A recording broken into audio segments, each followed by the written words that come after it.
आपको जन्म देने का काम करती है। नारी कितनी महान मानी जाती है बाबू, 4 लाइन भूमिका से कहना है मास्टर।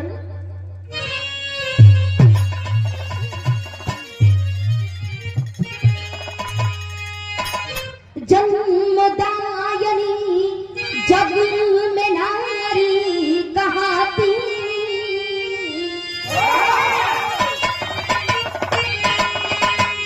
बहाती है आंचल में ममता की सागर।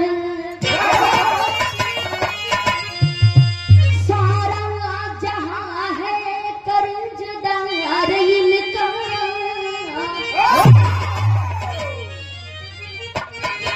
रहती परिवार में बनके खिजमत की चादर। फर्ज पे जान देने की रखती तमन्ना, बरसती है बनकर के खुशियों पे बादल। दोस्त किसका कहूँ या जमाने का भोला, त्याग देकर फिर भी ना पाती आदर।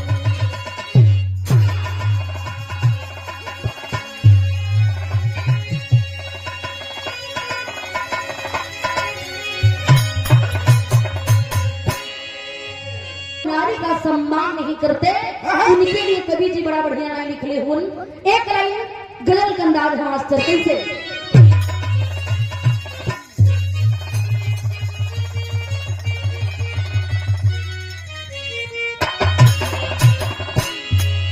यह गजल का लाइन हो कैसे? जिंदगी की राहों में, जिंदगी की राहों में रंजो गम के मेले,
देखे बाराबंकी शहर के रहे वाला एक छोटा सा परिवार के मुखिया का नाम है उदय भान सिंह, जो फौज में जवान थे और देश की सेवा करने का काम करते थे।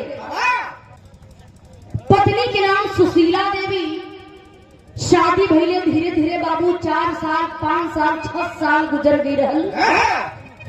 रुपया पैसा कोनो भी चीज का कमी नहीं हो, लेकिन मालिक गोद में को संतान नहीं दिले हो। उदय भान सिंह बड़ा चिंतित बड़न, पत्नी सुशीला बड़ा चिंतित बड़ी, लेकिन बड़ा मनौती करते करते प्रभु कैसन मर्जी भइल कि सुशीला के गोद में एगो बिटिया के जन्म भइल बा। जौने बिटिया के नाम बड़ा प्यार से दोनों प्राणी मिल करके रीना रखलन।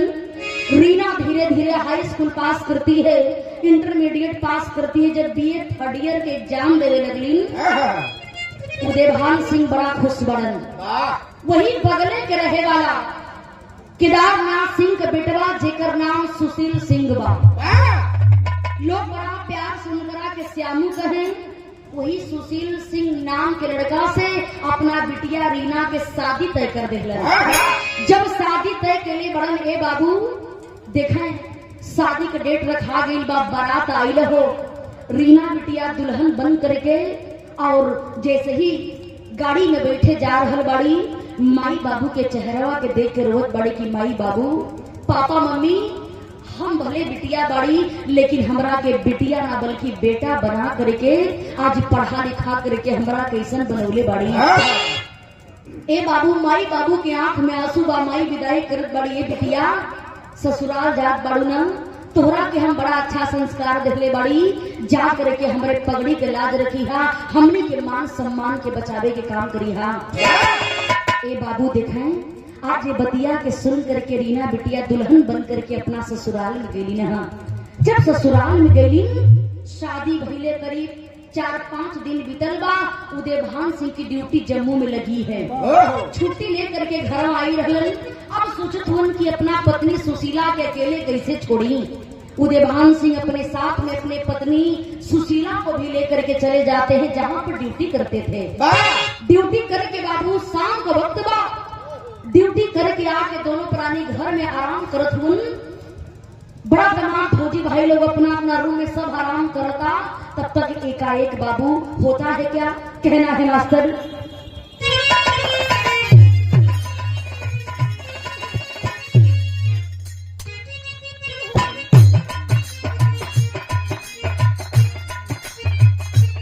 यह गीत चलाई न हो।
एकाएक पापी घुसपैठी एकाएक बम ब्लास्ट करते हैं बाबू। देखिए हमारे हिंदुस्तान में कुछ लोग ऐसे हैं जो देश के लिए जीते हैं, देश के लिए मरते हैं। सर कट सकता है लेकिन सर कभी झुक नहीं सकता। और कुछ ऐसे कमीना भी हो जो चंद रुपयों के लिए अपने ईमान को बेचने का काम करते हैं। कोई खुफिया पदार्थ बता दिया कि हमारे फौजी जवान फैमिली को लेकर के कहाँ रह रहे हैं। मौके को पा करके बाबू एकाएक पापी पाकिस्तानी बम ब्लास्ट कर देते हैं। जब बम ब्लास्ट किलन, उसी बम ब्लास्ट में उदयभान सिंह और उनकर पत्नी सुशीला देवी दोनों लोगों की मौत हो गई। जब मौत हो गई बाए बाबू, ए बतिया के पता जब रीना बिटिया के चलल, आज रीना बिटिया आईलीन अपना पति श्यामू के साथ में माई बाबू के लाश के दाह संस्कार कैलीन। आंख से आंसू चलत बा। माई बाबू का आशा रहल, माई बाबू मर गिलन, हमार नैहर हमेशा हमेशा खातिर वीरान हो गई। ए सैया अब तक खाली तुम्हारे सहारा बा। ए बाबू फौजी जवान शहीद हुआ है, सरकार के द्वारा बहुत सारी सुविधा मिली, पैसा मिलता है। और इकलौती बिटिया रीना अपने माता पिता के रहलीन। माई बाबू तो मर गिलन। माई बाबू के मर गिला के बाद पूरे प्रॉपर्टी की मालकिन अकेले वह रीना बिटिया बनती है।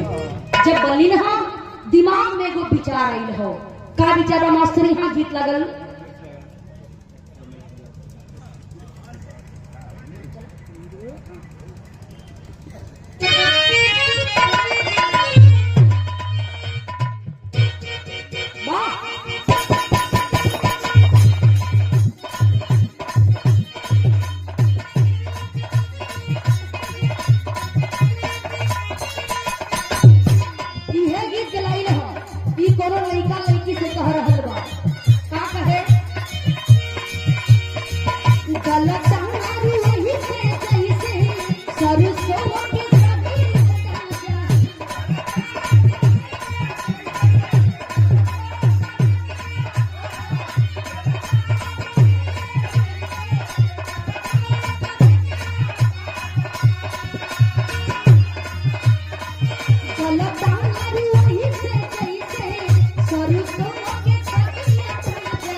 लेकिन कहानी पर गौर करेंगे बाबू, हुआ है क्या। रीना बेटी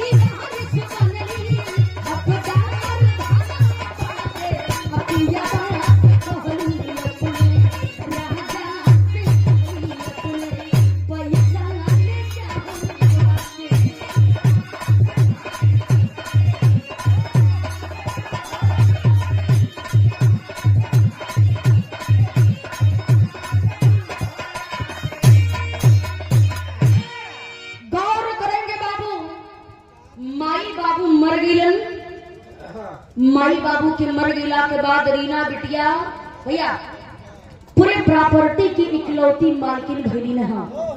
सोचे लगली माई बाबू ना हो ना कि केकरा के पाके हम नैहर करे आई।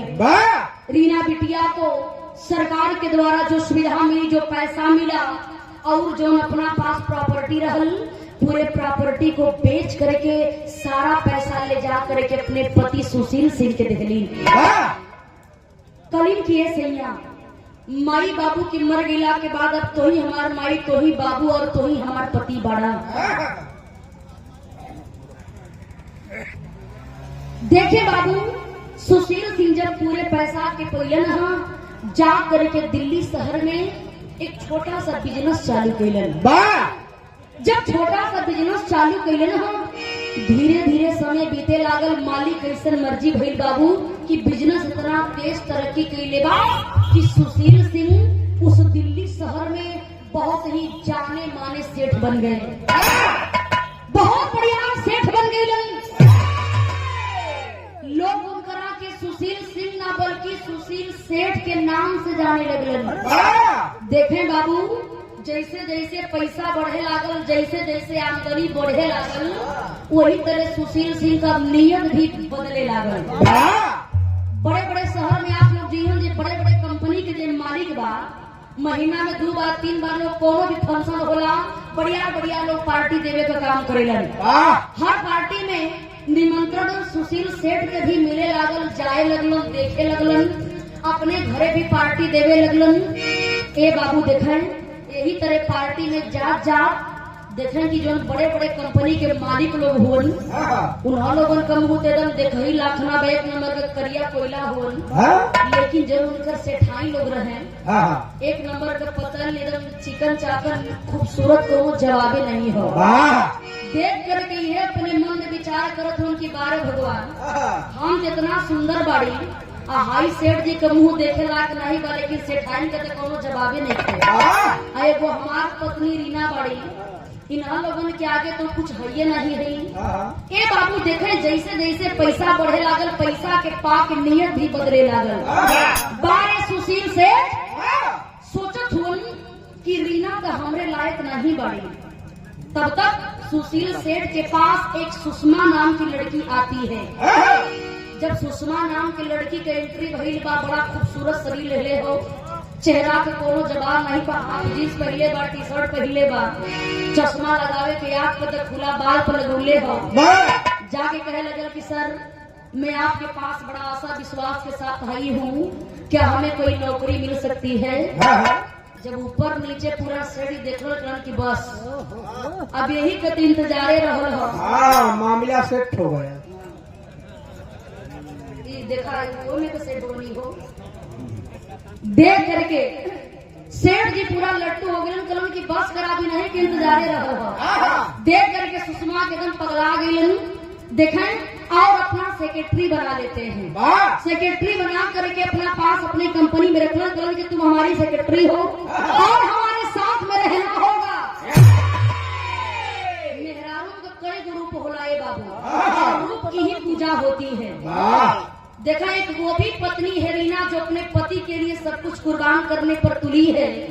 एगो वो सुषमा रहल, जब देखलस कि सेठ एकदम पगला गल होन। अच्छा कुछ लड़की कुल ऐसा है कि पहले धीरे धीरे लगा के चेक करल जाला, धीरे धीरे चारा फेंकन कि आखिर कौना कौना विधि से हमारा चक्कर में फंसी है। आज जैसे ही फंसा लिया तो धीरे धीरे अपन गारे भी चालू कर दी है। जितना पैसा जहाँ से निकले तहाँ से अपन निकाले चालू कर दी है।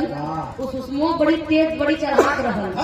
रस के देखा नहीं सेठी तो पूरा लट्टू होके नाचे लगल। तो काहे न मौका का फायदा उठावल जाए। देखे बाबू, सुषमा सोचे लगल कि सेठ जी के हम अपना जाल में फंसा ले, तब तो हम जिंदगी भर खातिर मारा मार हो जाए, कोनो चीज को दिक्कतें ना रही। ये पैसा इतना बेकार चीज है। देखो पैसा के पा करके आज सुशील सेठ का भी नियत चेंज हुआ और लालच को पा करके सुषमा का भी नियत बदलत बा।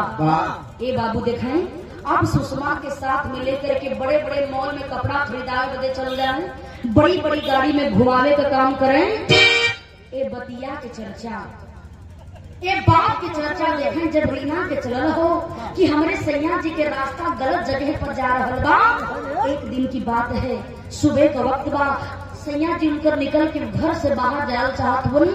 सुशील सेठ जी को बुला करके आज रीना हाथ जोड़ करके एगो बात कहली न, का कहली मास्टरी? हाँ तेरी लागल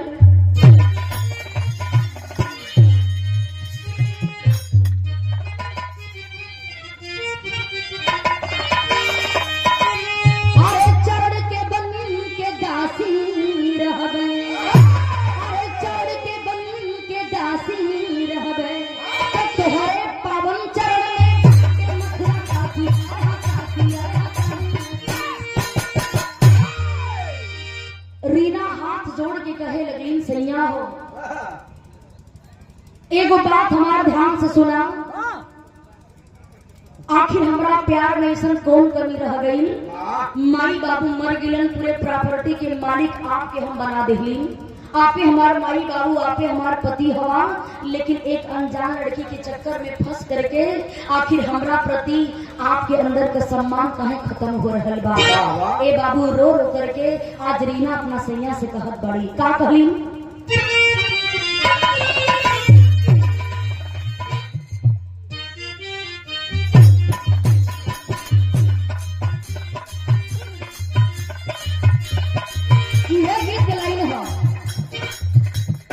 देवर अपना भौजाई से कहे लागल, हाँ भैया कि का कहिए भौजी, अब हमरा के मेहरारू का मतलब याद आई है। ऐसे भैया ओके हमार वाली को छोड़ के हमरा के चल गई। कहेगा जाभी के हेलू करी जाना भागल कवन न करी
रो के कहा तरीका इहे कहे लगे प्रेमी ताके जान से ज्यादा सजना हो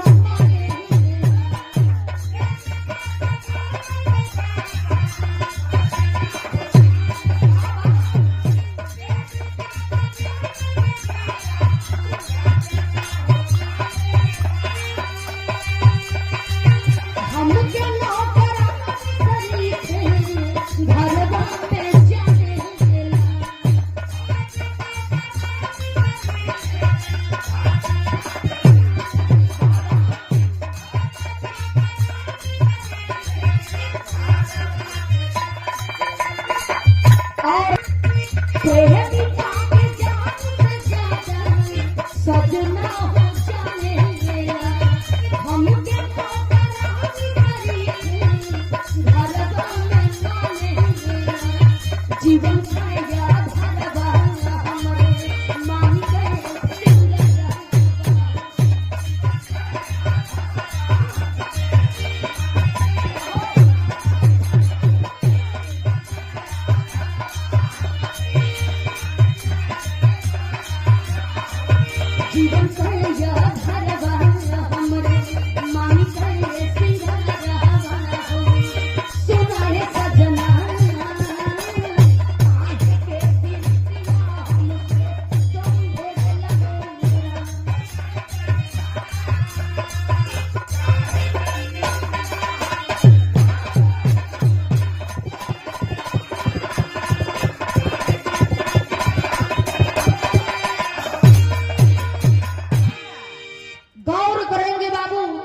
रीना सारी बात बताती है कि सैया हो, एक सुषमा नाम की लड़की के चक्कर में फंस करके हम तो तुम्हार पत्नी बाड़ी ना, तो तोरा सिवा हमार केहू सहारा नहीं बा, लेकिन आखिर हमरा के काहे भुला रहे सैया। हमके रोज खबर मिलत बा तो सुषमा नाम की लड़की के साथ में रोज मार्केट में जात बड़ा, साथे रखत बड़ा, साथे गाड़ी में घुमावत बड़ा, ऐसा काहे करत बड़ा ए सैया। आज इस बात को जैसे ही बाबू सुशील सिंह सुनता है, समझ गया कि सारी बात हरीना समझ गई है, सारी बात हरीना जान गई है, और यदि इसे मैं मीठी मीठी बात में नहीं फंसाऊंगा तो सारा पोल बाहर आ जाएगा और वह सुषमा हमें छोड़ करके चली जाएगी। सुषमा के प्यार में इतना पागल हुई कि आज अपनी पत्नी के साथ सुशील सिंह बाबू देखे दगा कर रहा है। कहे लगलन भैया भैया, कहे लगलन एक बात ध्यान से सुना, वो हमारा साथ में हमारा कंपनी में वो हमारा सेक्रेटरी भी है, हमारा साथ में काम करेले, ओकरा से हमारा कोई मतलब नहीं बा, वो ड्यूटी करेले, हम ओकरा के तनख्वाह दिले और एकरे आगे हमने के कोई संबंध नहीं बा। तू हमार पत्नी बाड़ू, हम आखिर तोरा साथ इतना बढ़िया धोखा कैसे कर सकीला। देखे बाबू, आज ये बात के सुन करके अपने पति के बात को सुन करके सोचे लगली कि कहीं ऐसा न होके कि लोग हमरा की गलत खबर दे। मीठी मीठी बात को सुन करके आज अपने पति के बात को मान जाती है, कलीन की सैया होकर का सबूत बा। इस बात को सुन करके सुशील सिंह कहता है, सुनो तुम हम पर शक कर रही हो ना, तो हमारे साथ चलो, हमारे साथ चलो। आज खाना भी हम लोग बाहर खाएंगे और हर मंदिर में ले जा करके तुम्हें घुमाएंगे और कसम खा करके बताएंगे कि मैं तुमसे कितना प्रेम करता हूँ। मीठी मीठी बात में फंसा करके बाबू सुषमा को सुशील सिंह लेकर के चलता है और मन में विचार करता है, क्या यहाँ गीत लगन।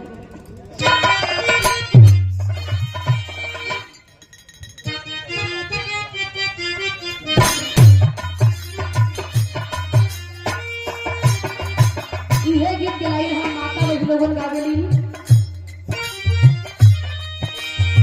झाझर में वहाँ चलता वही हारे पागल हो, झाझर में वहाँ चलता वही हारे पागल हो, लगी है सूरज जहाँ को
सुशील सिंह और करता है क्या, भूली गई हो क्या नारी पकड़ा, भूली गई हो क्या नारी पकड़ा, पहले जब महंगा करती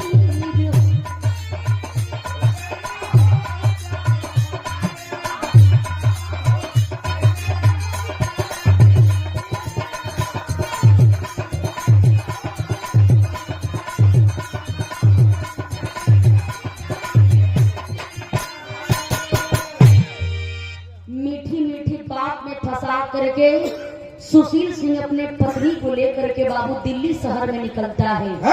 जब दिल्ली शहर में निकला, जो लोग दिल्ली गए होंगे बाबू जानते होंगे, दिल्ली और गाजियाबाद के बीच में एक बहुत बड़ा ओवर ब्रिज है और उसी ओवर ब्रिज के नीचे जमुना जी बहती है। ले जा करके उसी ओवर ब्रिज पर गाड़ी को, कार को रोकता है और अपने पत्नी के साथ बाहर निकला, खड़ा होकर के बात कर रहा है, नीचे जमुना जी में देख रहा है और समझा रहा है, तुम हम पर शक करती हो। रीना, आज भी मैं तुमसे बहुत प्रेम करता हूँ, आज भी मैं तुमसे बहुत प्रेम करता हूँ। और लोगों की बात को सुन करके तुम कैसे हमारे ऊपर शक करने लगी। सुशील सिंह धोखा करना चाह रहा है। देखें तब तक अपने पति के बात को सुन करके बाबू रीना के आंख में आंसू बाकी सैया सब कुछ तो आपे बानी, हम आप पर शक नहीं करत बाड़ी। लोग तरह तरह का बात करत बाड़न, मीठी मीठी बात कर रहा है, मीठी मीठी बात में फंसा करके बाबू उसी ओवर ब्रिज से अपनी पत्नी रीना को सुशील सेठ धक्का दे दिया। जब सुशील सेठ धक्का देता है, जाकर के उसी जमुना जी में उनकी पत्नी रीना गिर जाती है बाबू। जब रीना जमुना जी में गिरली ना, जमुना जी के धारा के साथ साथ बहे लगली और हाथ को झाड़ते हुए बोलने लगा कि न रही बास न बजे हमारे रास्ता के कांटा हमेशा हमेशा बड़े साफ हो गई और मैं सुषमा नाम की लड़की के साथ शादी करके बड़े ऐशो आराम के साथ जिंदगी बिताऊंगा। ए बाबू ये बतिया कह करके वह सुशील सेठ अपने पत्नी को धक्का दे करके चला गया।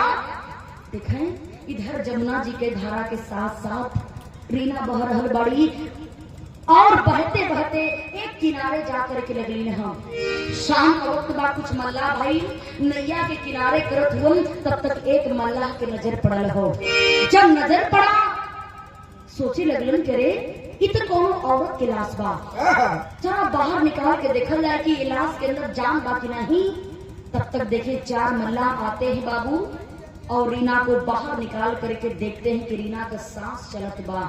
सोचे लगलन क्यों ना ले जा करके हम इसे हॉस्पिटल में भर्ती कर दें, शायद यदि यह लड़की स्वस्थ हो जाई तो हमने के बहुत बढ़िया भगवान का आशीर्वाद मिली। बार चारों मल्ला भाई लोग बाबू देखे दिल्ली में बहुत बड़ा हॉस्पिटल है, जिस हॉस्पिटल का नाम अपोलो हॉस्पिटल है, जहाँ पर गरीबों का भी इलाज होता है बाबू।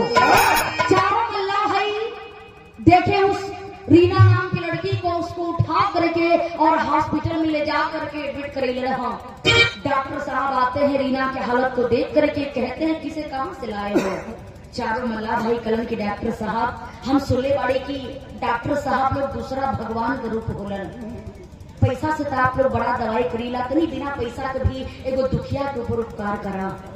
कि हमनी के घर के ना बड़ी जमुना जी मिलकर के बहुत तोले बानी जा, यही से बड़ा आशा बड़ा उम्मीद लेके आई बाड़ी जा। इस बात को सुन करके बाबू डॉक्टर साहब कहते हैं कि बिल्कुल इस लड़की का इलाज मैं करूंगा। देखें बाबू इलाज चालू होता है, एडमिट होती है रीना और धीरे धीरे 2 घंटा बीतर, 4 घंटा बीतर, 6 घंटा बीता। 6 घंटा के बाद रीना के होश आइल हो। जब रीना के होश आइल देखे बाबू रीना आंख खोलत बड़ी तो अपना आप के हॉस्पिटल में पावत बड़ी। डॉक्टर साहब आकर के कहते हैं कि उस लड़की को होश आ गया। चारों मल्ला भाई दौड़ के गेलन, जा करके पूछने लगे बहन तू कहाँ के बाड़ू, तोहर का नाम बा बहनी, आखिर तू काहे खातिर जमुना जी में कूद के अपन जान देवे खातिर जात रहलू। डॉक्टर साहब भी आकर के कहते हैं कि लड़की एक बात याद रखो, कहा जाता है कि जीवन ही संघर्ष ही जीवन है, संघर्ष ही जीवन है। जिस जीवन में संघर्ष नहीं वह जीवन एक पशु के समान होता है। आखिर क्यों अपने जान को गंवाना चाहती थी? यदि आज ये चारों भाई नहीं होते तो शायद तेरा जान नहीं बचता। ये बतिया सुन करके रीना रोने लगली। करीम की डॉक्टर साहब यदि हम मर गए रहती ना तो हमारी साथ साथ हमारा दुख भी खत्म हो गई रहत, लेकिन आज हमके जिंदा करके हमारा जो विपत बना वो जिंदा हो गई बा। हम अपने से अपन जिंदगी देवे ना गिली हो डॉक्टर साहब, हमारा पीछे वो बहुत बढ़िया राज बा, बहुत बढ़िया हमारे साथे धोखा भेल बा। रो रो करके रीना बतावत बड़ी का कहली।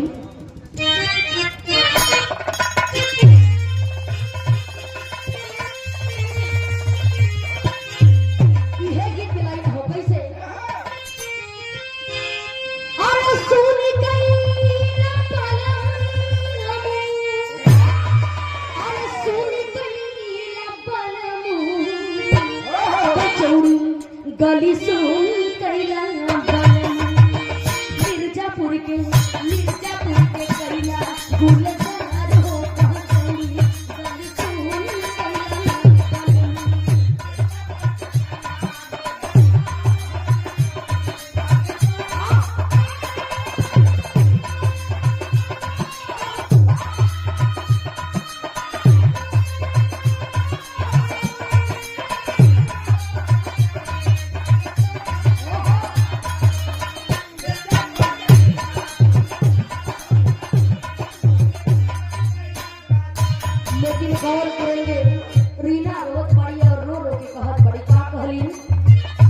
ऐसन का कदीर डॉक्टर साहब,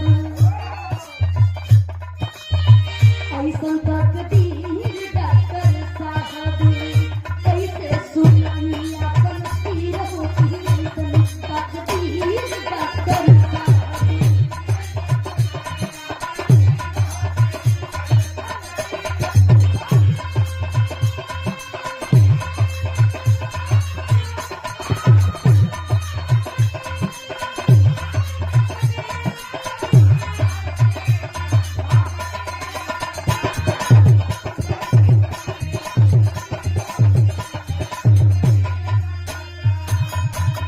गौर करेंगे बाबू, रो रो के कहत बड़े डॉक्टर साहब हमारी बात सुना, का कही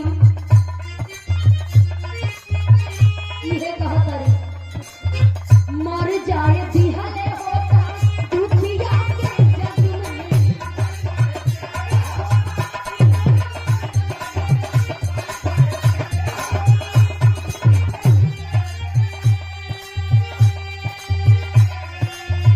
अखिया में नीर दुख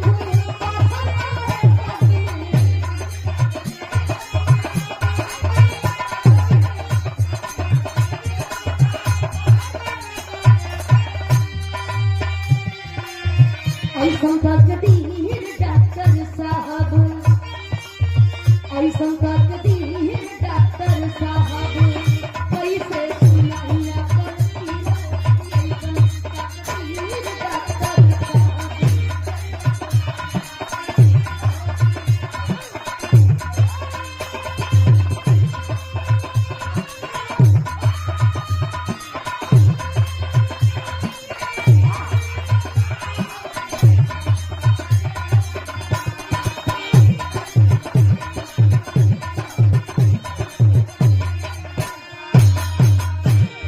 गौर करेंगे बाबू, देखे आखिर में रो रो करके रीना सारी बात बतोइन कि डॉक्टर साहब हम बड़ा दुखियारी बड़ी, माई बाबू मर गिलन, माई बाबू की इकलौती संतान रहली, माई बाबू के मर गेला के बाद पूरे प्रॉपर्टी के मालकिन हम अकेले बनलिन हम, पूरे प्रॉपर्टी के बेच करके जितना भी पैसा मिलल अपना सैया के हम दे दिलीन, और हमार सैया ये दिल्ली में बहुत बढ़िया बिजनेसमैन बढ़न, और पैसा के पा करके हमरे सैया के नियत बदल गई, और एक सुषमा नाम की लड़की के जाल में फंस करके हमरा के जान से मारे की कोशिश कैलन, उन्हीं के देन बा उन्हें ले जा करके जमुना जी में धक्का दिया डॉक्टर साहब, एमन हमार कोनो दोष नहीं बा, यदि हम मर गई रहती ना तो हमारा दुख हमारा साथे खत्म हो गई रहत, आखिर हम केकरे सामने जीव हमारी दुनिया में केहू नहीं बा। सारी बात को जब डॉक्टर साहब सुनते हैं बाबू, कहने लगे कि एक बात ध्यान से सुनो, इस दुनिया में जिसका कोई नहीं होता उसका सहारा भगवान होता है। डॉक्टर साहब के दिल में दया आई रहो कल की सुनाओ, हमरे घर में कोनो भी चीज की कमी नहीं बा, प्रभु ने सब कुछ दिया है, पैसा रुपया बेटा भी देहले बड़न, एक बिटिया के कमी रहल, आज वो पूरा हो गई। आज वो लड़की के आंख में आंसू देख करके डॉक्टर साहब के भी आंख भर गई हो, और डॉक्टर साहब कहते हैं बेटी तुम चिंता मत करो, मैं तुम्हारे साथ हूँ। तो हुआ क्या,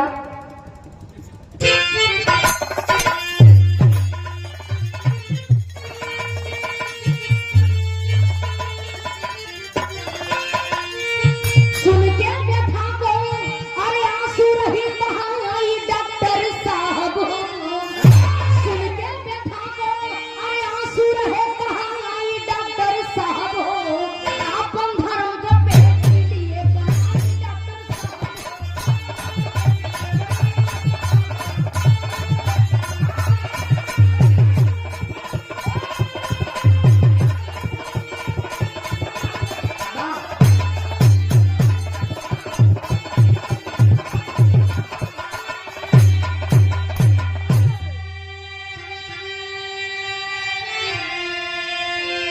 गौर करेंगे। सारी कहानी सुनने के बाद डॉक्टर साहब अपन धर्म के बिटिया बना करके अपना घरे ले गिलन।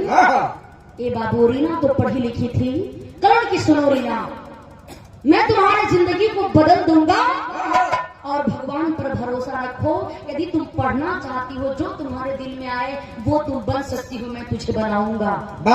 रीना बतिया के सुन के करीन की डॉक्टर साहब हमारा पढ़ाई दिन से बचपने से मन रहा कि हम डॉक्टर बनी, लेकिन माई बाबू को मन ना रहा कि हम डॉक्टर बनी। यही से हम पढ़ाई पढ़ करके शादी ब्याह हो गई। यदि हमके कुछ लायक बनावल चाहते तो हमके डॉक्टरी के पढ़ाई पढ़ा देगी। देखें बाबू, डॉक्टर साहब डॉक्टरी की पढ़ाई पढ़ाना चालू करते हैं और देखें वो हरीना पढ़ाई करते करते प्रभु कैसे मर्जी भई कि वो हरीना नर्स बन जाती है। जब रीना नर्स बनी ना, यहर का बात यहर छोड़ दी जाए, आप चला जाए उस सुशील सेठ के पास जो अपने पत्नी को धक्का दे करके और जाते भैया अपने पत्नी को धक्का दे करके और जाकर के सुषमा नाम की लड़की के साथ में कोर्ट मैरिज कर लिया था। शादी करके जीवन को बिता रहा था और बड़ा ऐसो आराम से जीवन के बितावत बा। ओके लगत बा कि हम विश्व सुंदरी पा गई है, अब एकरा आगे तो कोई हमार ये नहीं हो। एक दिन की बात है बाबू, देखे जो बुरा कर्म करेगा उसका परिणाम भी आगे चल के बुरा ही होगा, चाहे आज हो या कल हो। बात आप लोग याद रखिएगा। सुशील सेठ सुबह का वक्त बा, अपने कार को लेकर के ड्राइवर नहीं आया है, कार को लेकर के किसी काम से दिल्ली शहर में निकल रहे हैं। जैसे ही निकलन बीच रोड हाईवे पर जाते हैं बाबू, तब तक एकाएक सुशील सेठ के एक ट्रक से एक्सीडेंट हो गई। जब एक्सीडेंट भइल बाबू, उस एक्सीडेंट में सुशील सेठ के दोनों पैर ही कुचल गई हो। जब दोनों पैर कुचल गई, ये बतिया के पता जब सुषमा नाम की वह लड़की सुनती है तो करती है क्या, आधा के लाइन लगल मास्टर।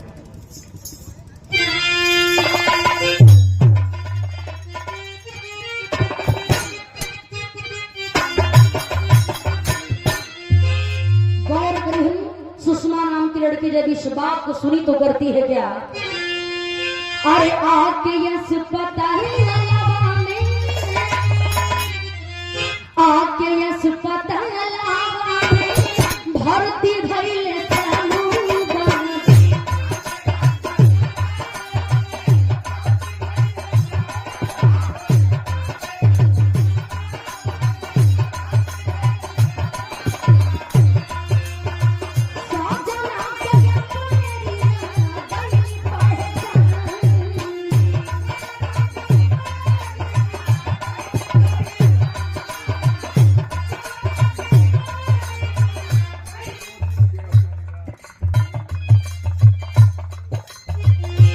होता है क्या, आपके यस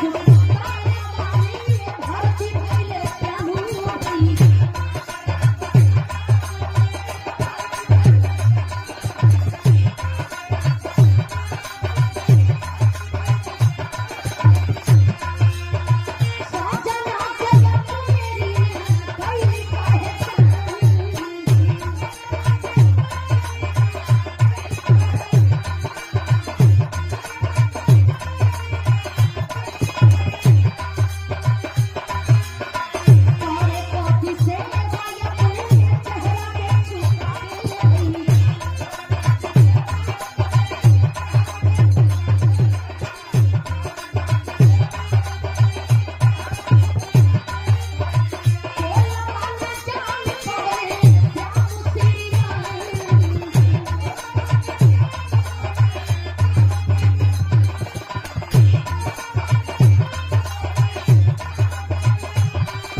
गौर करेंगे बाबू, वह सुषमा ले जा करके उसी अपोलो हॉस्पिटल में सुशील सेठ को भर्ती करती है।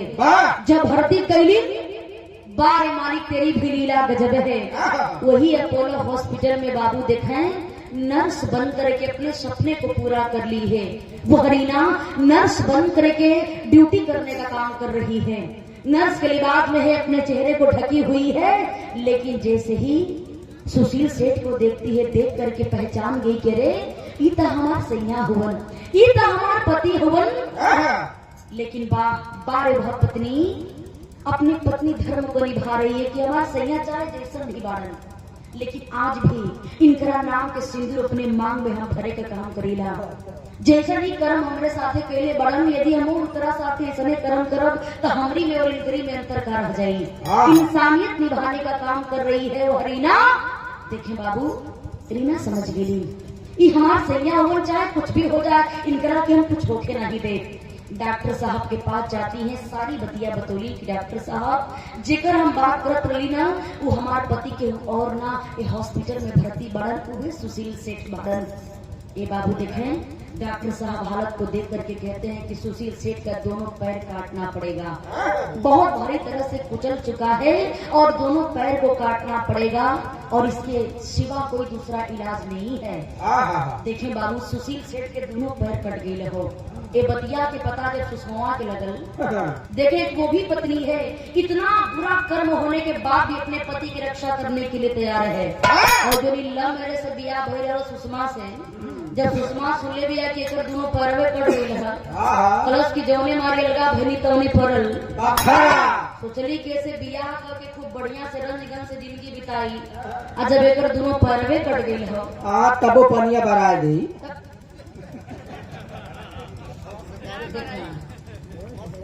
लगो तो किसानों का इनका सोच बहुत भैया दूर तक का गौर करेंगे बाबू।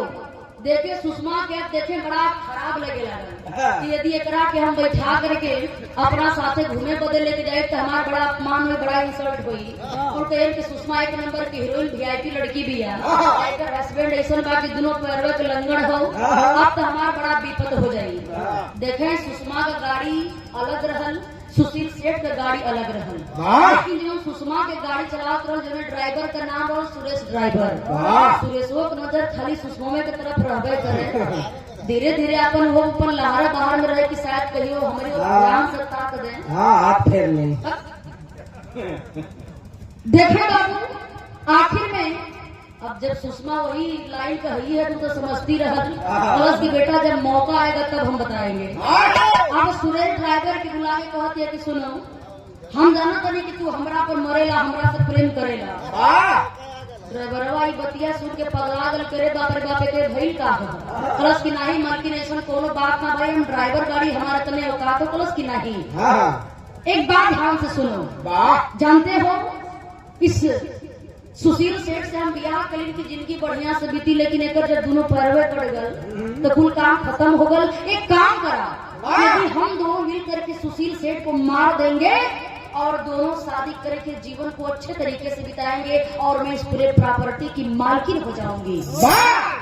ए बाबू देखा इतना बतिया कि जब उस सुरेश नाम का ड्राइवर सुनले बाप लालच बुरी बला है। अब लालच दिल में बढ़े लागल, सोचे लागल कि जब इतना बढ़िया चांस मिले तो हम काहे छोड़ी। देखे बाबू, कभी कभी इंसान जानबूझ करके कितना बड़ा गलती अपने जीवन में करता है। अब जानबूझ करके खाई में पैर रखने के लिए सुरेश नाम का ड्राइवर तैयार हो गया।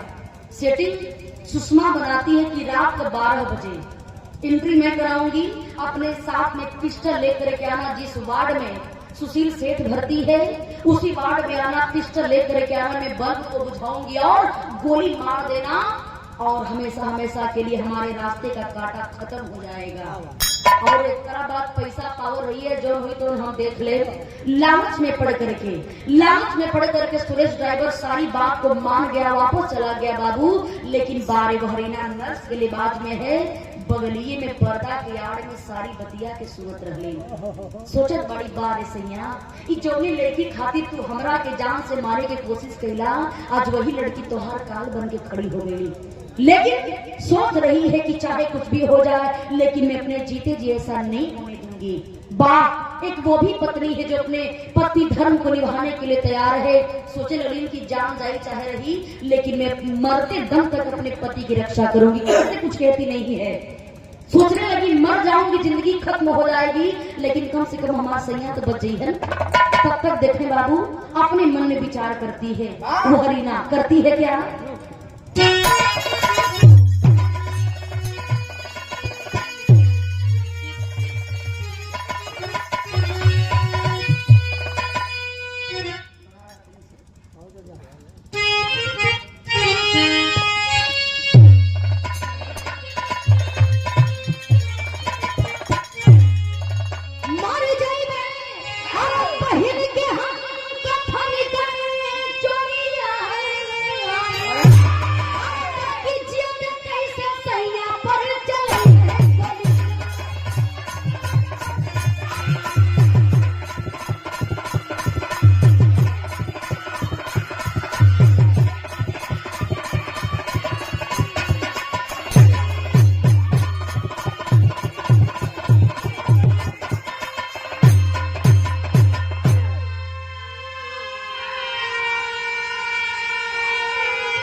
लेकिन मैं अपने जीते जी ऐसा नहीं होने दूंगी। रात के 12 बजे भाई बाबू सुरेश नाम का ड्राइवर जैसे ही पिस्टल लेकर के उस वार्ड में घुसता है और सुषमा बल्ब बुझाती है, जैसे ही गोली चलाने जाता है तब तक रीना सामने आकर के खड़ी हो गई। और जैसे ही सामने आकर के खड़ी होती है बाबू, वह गोली जाकर के रीना के दाहिने शोल्डर को पार कर गई, दाहिने कंधे को पार कर जाती है। जब वही पार करती है बाबू, रीना धरती पर गिर जाती है। हल्ला होके लागल। तब तक मौका को पा करके सुरेश ड्राइवर भागना चाहता है, सीसीटीवी कैमरे के अंदर आ गया और सिक्योरिटी जा करके दौड़ा करके सुरेश नाम के उस ड्राइवर को पकड़ लेते हैं और तुरंत घटनास्थल पर पुलिस बुलाई गई। जब वही 2 डंडा पीछे लगवे तो गयल, सुरेश ड्राइवर सारी बात कह देता है कि मन हमारे साथ दोनों दोष नहीं हो, जो इनकर पत्नी सुषमा बाड़ी ना इला मेरे से साहब बिया अकेले हुए और यही सुषमा नाम की लड़की हमें लालच दी कि यदि इसे मार दोगे तो हम इस प्रॉपर्टी के मालकिन मैं हो जाऊंगी और मैं तुमसे शादी कर लूंगी। ये साहब चंद रुपया खातिर के और ये लड़की के खूबसूरती के चक्कर में पड़ के हमसे इतना बढ़िया पाप हो गई। साहब हमारा दोनों दोस्त नहीं हो। सारी बात बाबू देखे जब पुलिस प्रशासन को पता चला, डॉक्टर साहब आते हैं और देखे रीना के इलाज होते चालू हो गई, क्योंकि गोली रीना के दाहिने कंधे में लगी हुई थी। डॉक्टर साहब पूरी बतिया के जलन। कुछ देर के बाद बाबू देखें सुशील सेठ के होश आइलवा। सारी बात डॉक्टर साहब जाके कहते हैं कि तुझे शर्म आनी चाहिए, तुझे शर्म आनी चाहिए। जिस लड़की को अपने जीवन से हटाने के लिए, जिस लड़की को पाने के लिए अपने पत्नी को तूने जीवन से हटा दिया, जान से मारने का कोशिश किया ना, आज वही लड़की तुम्हारा काल बन करके तुम्हारे सामने खड़ी हो गई। और यदि आज तुम्हारी पत्नी रीना नहीं रहती तो शायद तुम्हारा जान नहीं बचता। ए बाबू जब सारी बतिया के सुशील सिंह सेठ जी जलन कि हमार पत्नी रीना जिंदा बाड़ी, उहे हमरे जान के रक्षा केले बाड़ी, गोली उनकरा के लगल हो, अपना केला पर पछतावा होके लागल। सोचे लगन कि भगवान हमरा से कितना बढ़िया पाप हो गई। सोचे लगन कि जैसन हम कर्म करी वैसन फल हमरा के मिल गई। ए बाबू देखें तुरंत वहीं पर पुलिस प्रशासन आती है। सुरेश और सुषमा को देखें ले जा करके थाना में बंद की लेना, और इधर सुशील सेठ हाथ जोड़ करके माफी मांगत हूँ कि डॉक्टर साहब अब धन दौलत रुपया पैसा कुछ न चाहिए, कुछ भी हो जाए हमारे पत्नी के बचाला, हमरे पत्नी के बचाला। डॉक्टर साहब हम जैसन पाप करे बनी नो, पाप का फल हमरा के मिल गई, हमारे दोनों पैर भी कट गई। आज जोरे लेकी के चक्कर में पड़ के इतना बढ़िया पाप करी, आज उहे लेकी हमारी मौत बन के आ गई। ए बाबू देखें, इसीलिए कहा जाता है कि बुरा कर्म का बुरा नतीजा ना मानो तो कर देखो, जिसने किया है यारो उसका घर देखो। बुरा कर्म करवा और आज न तकल फल बुरा ही मिली, चाहे कुछ भी हो जाए। इना के हम बबूल बहुत नहीं आगे चल के हमको फल मिली, ये संभव बात बा। आज यदि आप गलत कर रहे हैं तो इस बात को नोट कर लीजिए, पूरे जीवन में कभी न कभी वह बुरा वक्त आप पर भी हावी होकर के जरूर आएगा, और गलत काम का हमेशा गलत ही परिणाम निकलता है।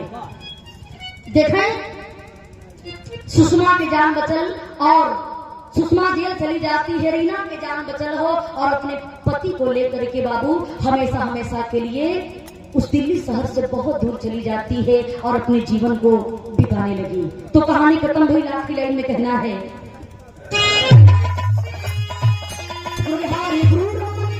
श्यामा भय स्वर्ग के वासी,